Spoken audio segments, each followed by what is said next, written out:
ฮะโว้ยกระเจอป้าเป็นคนเสือคนนี่ตัวแกมึงอ่ะ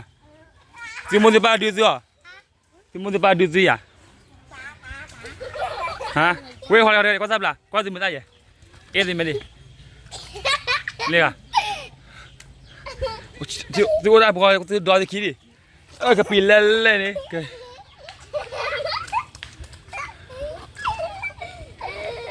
แกทอดตัววะล่ะลูกเนี่ยทอดนะทอดยังไง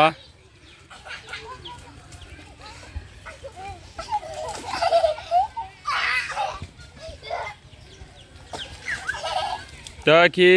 ลอยอุ้ยอุ้ย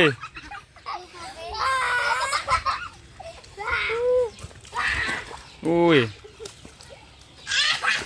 ได้ไม่เลยอเมริกาสกีวะวันนี้ปราโมทอเมริกาสกีเลยอเมริกาสกี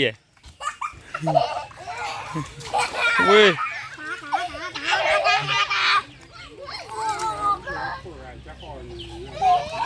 อุ้ยหลอดเตะก็เลย